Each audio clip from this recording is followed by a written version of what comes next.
dismiss it as someone else's. It's fed straight back. Official war. They were calibrating Syria, Yemen, swarms. Currency on Earth. Eye burns over the Levant. Autonomous swarm. You need blood in the city. Snow. The autonomous swarm. Control of the Syria, and they wanted to see if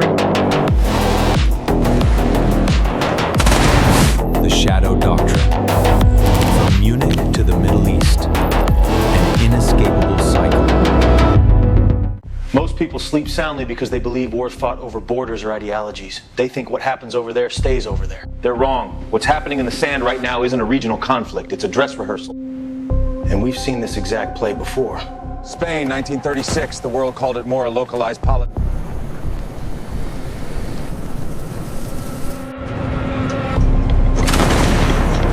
Blood-soaked a laboratory to test Blitzkrieg tactics, and without declaring official war, they were calibrating the apocalypse. Millions died so a few generals could figure out their payload capacities before the real show started. Look at the board today. You think the game has changed? It hasn't. Only the weapons. Syria, Yemen. The public is told these are unfortunate regional trends.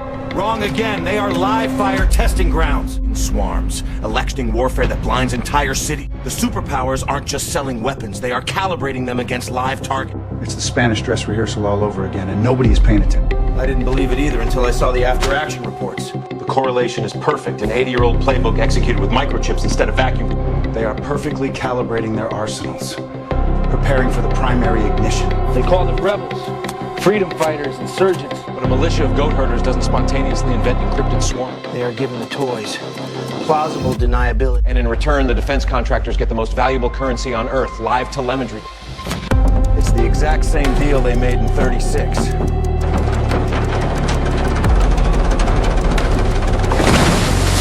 Today, the data harvest is digital, instantaneous.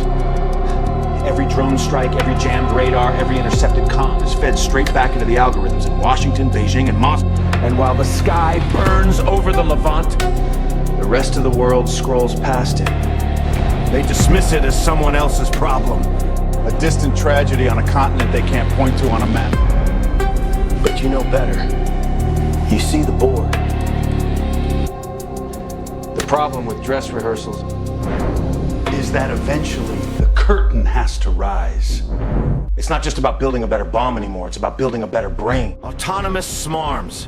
Thousands of units communicating in real time. Deciding who lives and who dies faster than a human operator can blink. You can't test that in a simulator in Nevada. You need blood in the city. In Spain, they tested the psychological toll of the Syria, and they wanted to see if break a population before the bomb. Now, the latest developments in the global security update. Turn on the news, they'll give... It's an illusion. A pacifier for the public. The people running the show aren't trying to stabilize anything. They are stress testing the apocalypse. But the most terrifying weapons they're testing in the Levant don't even make a sound. Electronic Earthmaker, spectrum dominance. They are blinding multi-million-dollar jets with boxes that fit in the back of a pickup. They are plunging entire cities back into the Stone Age in a matter of... You think that tech is going to stay in the desert forever? Once the bugs is worked out, once the kill chains are optimized, The beta test ends, and the product goes to market. And that market is everywhere else. War isn't an anomaly to them. It's a quarterly earnings projection. The testing grounds are just a massive blood-soaked R&D department. The new generals don't wear stars. They wear bespoke suits. To them, a leveled city block is just a successful beta test. And they're just waiting for the green light to deploy the final version. The Spanish Civil War officially ended in April 1939. They have all the data they need from the sand. The weapons perfected in the proxy states are already being shipped. To the snow. And to the sea. The stage is set. The actors are in their marks. The worst part isn't what they've built. We always knew they'd build it. The worst part is that the rest of the world won't wake up until the dress rehearsal becomes opening night. To the architects of the next world war, a shattered neighborhood isn't a tragedy. It's a metric, a data point, acceptable collateral arithmetic. They've monetized the suffering to perfect the kill chain.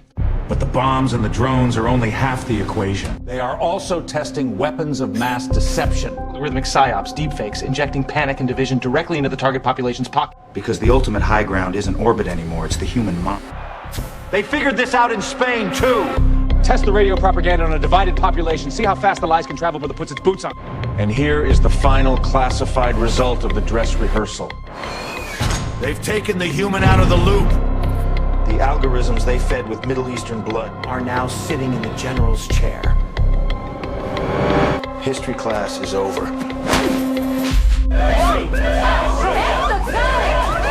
The curtain is up. It doesn't start with a declaration of war anymore. It starts with a synchronization sequence.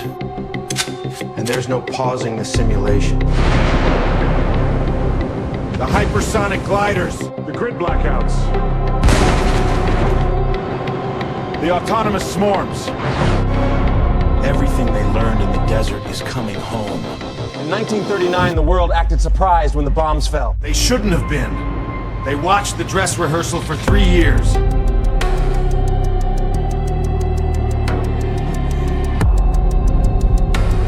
You saw the strings. You saw the board. You were the watchman on the wall. The problem is, Nobody listened.